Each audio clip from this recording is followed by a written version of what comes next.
কুমিল্লা চৌদ্দগ্রামে ডাকাতির প্রস্তুতিকালে ৩ ডাকাত গ্রেফতার। রিপোর্ট শাহজালাল ভূঁইয়া উজ্জ্বল। কুমিল্লা চৌদ্দগ্রামে ডাকাতির প্রস্তুতিকালে ৩ ডাকাত গ্রেফতার করেছে স্থানীয় থানা পুলিশ।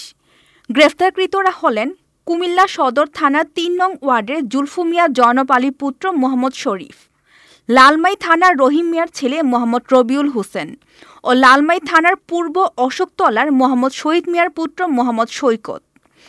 তাদের নিকট থেকে একটি কাঠের বারযুক্ত কোরাল, একটি লোহার পাইপ, ধারালো দা, রেজিস্ট্রেশনবিহীন একটি সিএনজি ও ২টি বাটন মোবাইল ফোন সেট জব্দ করা হয়। পলাতক আসামি কোতোয়ালি থানার ধর্মপুর গ্রামের আব্দুল ওহাবের পুত্র মোহাম্মদ রাসেল ও ফয়সাল ও অজ্ঞাতনামা পলাতক ৩১ জন আসামির বিরুদ্ধে চৌদ্দগ্রাম থানার সাধারণ ডায়েরি নং ৯০৩ ১৭ এপ্রিল ২০২৫-এ করা হয়।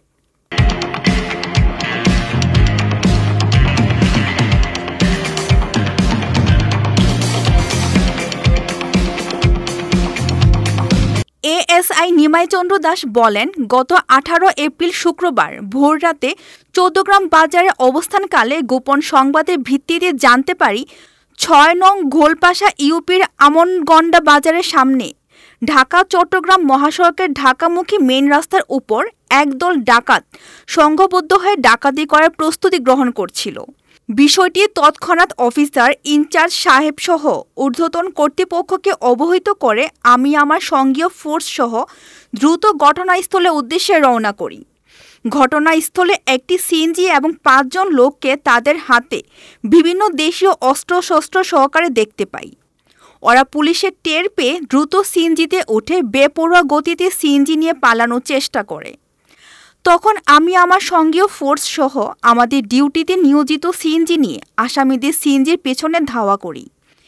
এক পর্যায়ে আসামিদের সিএনজি সোনাকাটিয়া গ্রামস্থ রাস্তার মধ্যে ঢুকে পড়লে সিএনজিটি সোনাকাটিয়া গ্রামস্থ জৈনিক হামিদ আলীর বাড়িতে প্রবেশের লোহার গেটের সাথে সংঘর্ষ লাগে।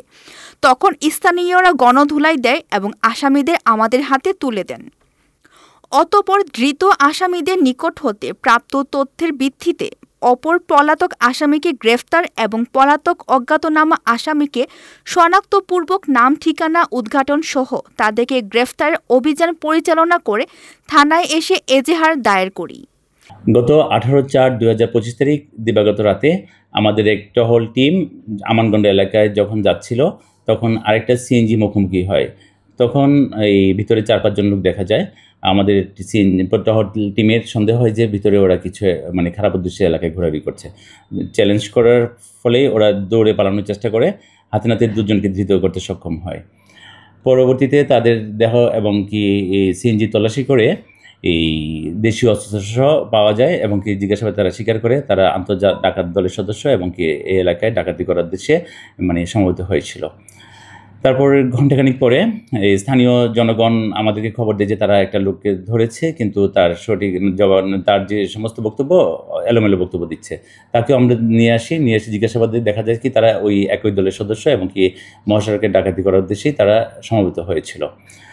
আর এই বিষয়ে আমরা আইনগত ব্যবস্থা গ্রহণ করেছি, তাদের বিরুদ্ধে মামলা হয়েছে। আর তাদের সঙ্গেও আরও যারা আছে তাদের নাম ঠিকানা আমরা সংগ্রহ করছি এবং তাদেরকে ধরার প্রক্রিয়া চলমান রয়েছে। এতক্ষণ আপনাদের সাথে ছিলাম রেহানা সুলতানা প্রীতি। পরবর্তী নিউজ আপডেট পেতে চোখ রাখুন news24bd.net এর ফেসবুক পেজ এবং ইউটিউব চ্যানেলে। ধন্যবাদ।